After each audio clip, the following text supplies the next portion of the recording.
Selamat pagi, Shalom, Assalamualaikum warahmatullahi wabarakatuh, Om Swastiastu, Namo Buddhaya, Salam Kebajikan. Terima kasih atas kesempatan yang telah diberikan kepada kelompok kami, kelompok 3, untuk mempresentasikan hasil eksperimen kami melalui video ini.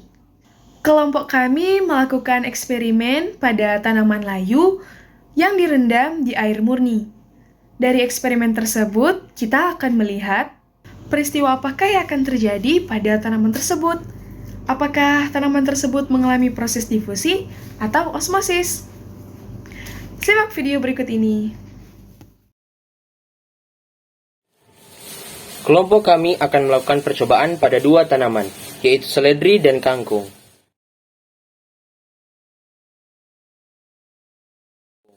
Tanaman pertama yang akan kita coba adalah kangkung.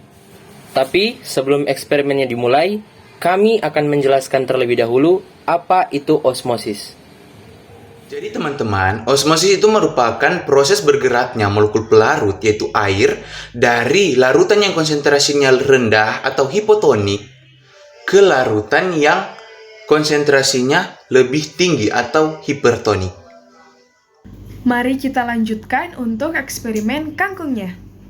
Untuk alat dan bahannya, kita hanya perlu tanaman kangkung yang sudah sedikit layu dan sebuah wadah untuk menampung airnya.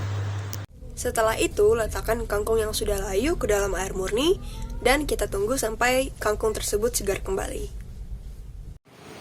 Wah teman-teman, ternyata dalam sehari saja kangkungnya sudah segar kembali. Cepat juga ya perkembangannya. Hal itu karena airnya pindah ke tanaman kangkungnya. Nah, peristiwa tersebut termasuk peristiwa osmosis, yaitu perpindahan molekul dari konsentrasi rendah ke konsentrasi yang lebih tinggi. Dalam hal ini, air berperan sebagai hipotonik atau yang memiliki konsentrasi yang lebih rendah dan tanaman kangkung yang memiliki konsentrasi lebih tinggi atau disebut hipertonik. Selain terjadi proses osmosis, terjadi juga tekanan turgor. Tekanan turgor adalah tekanan yang diberikan oleh air dalam sel untuk menjaga dinding sel tetap kaku. Oleh sebab itu, kangkungnya menjadi lebih segar dan keras kembali karena dinding-dinding selnya itu ditekan oleh air, menyebabkan dinding sel tanaman kangkung menjadi lebih kaku. Nah, itu merupakan eksperimen atau percobaan pada tanaman kangkung. Bagaimana dengan tanaman lainnya seperti seledri? Apakah hasilnya akan sama atau berbeda? Yuk kita lihat. Untuk alat dan bahannya sama saja dengan eksperimen sebelumnya. Kita hanya perlu menyiapkan tanaman seledri yang sudah layu dan sebuah wadah yang telah ditampung air. Lalu kita akan melakukan hal yang sama dengan kangkung, yaitu merendam seledri tersebut ke dalam air dan tunggu sampai seledri tersebut segar kembali.